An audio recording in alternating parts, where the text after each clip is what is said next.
Let me tell you something most people never realize. People don't make decisions based on logic. They make decisions based on who they believe they are. And once you understand this, persuasion stops being about convincing and starts being about identity. This is called identity-level persuasion. And almost nobody teaches it correctly. Because this method doesn't change a decision. It changes how someone sees themselves. And once identity shifts, decisions follow automatically. Let's break this down simply. Every person carries an invisible sentence in their head.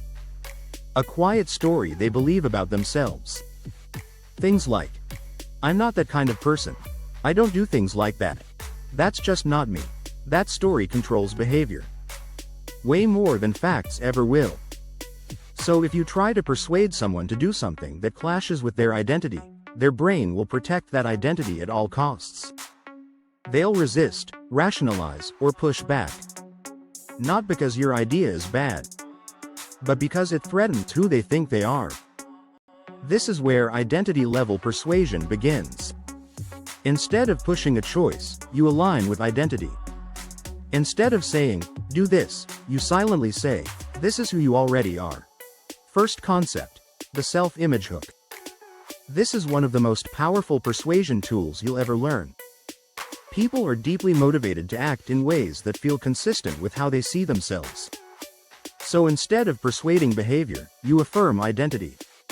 Instead of saying, "You should be more disciplined," you say, "You strike me as someone who takes responsibility seriously."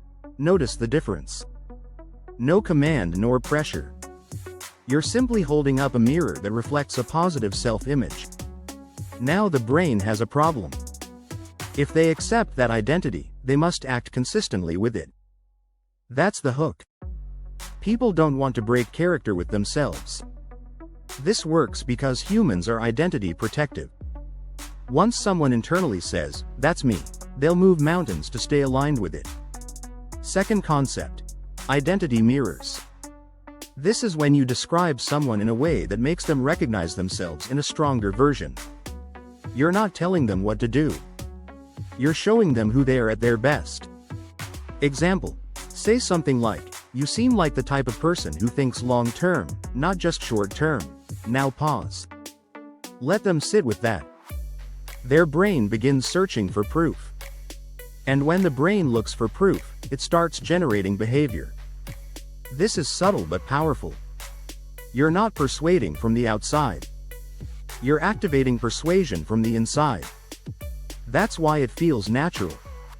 That's why it doesn't trigger resistance. Because you're not controlling them. You're reflecting them. Third concept, future self-alignment. This is where identity persuasion gets even deeper. Most people are torn between who they are now and who they want to become. And persuasion becomes easy when you help those two selves shake hands. Instead of focusing on the action, you focus on the future identity. Instead of saying, "You should start this now," you say, "Future you is going to be glad you handled this early." That simple shift does something important. It moves the decision out of pressure and into identity evolution. Now the brain isn't thinking, "Do I want to do this?" It's thinking, "Is this who I'm becoming?" And people will endure discomfort for identity growth far more than for logic. This is why people train for marathons. Why they start businesses. Why they change habits. Not because it's easy, but because it matches who they want to be. Fourth concept, the internal yes. Most persuasion fails because people say yes externally, but no internally. They agree out loud, but resist inside. Identity-level persuasion flips this. You don't chase the external yes. You create the internal one. An internal yes happens when a person feels, "This choice fits me." You do that by asking identity-based questions.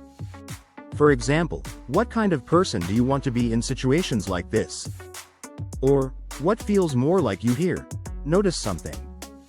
You're not telling. You're inviting. And when people answer these questions, they persuade themselves. The strongest persuasion is self-persuasion. Because it feels true. chosen, aligned. Now here's why this works on stubborn people, high-status personalities, and even narcissists. They are deeply attached to their self-concept. So direct pressure feels insulting. But identity alignment feels empowering. You're not challenging their ego. You're validating and gently guiding it. That's why this method feels invisible. Let me give you a simple rule you can remember. If your persuasion sounds like a request, it's weak. If it sounds like an argument, it's resisted. But if it sounds like recognition, it's powerful. People will fight to protect their identity. But they will eagerly act to express it. That's identity-level persuasion. So the next time you want influence, don't ask yourself, how do I get them to do this? Ask yourself, who do they believe they are? And then speak to that. Because when identity says yes, behavior follows naturally. No force required. If you want to discover other powerful persuasion tricks to get anyone to do anything, click the link in the description below. Then watch this video next to learn 27 bite-sized psychological tricks to persuade anyone.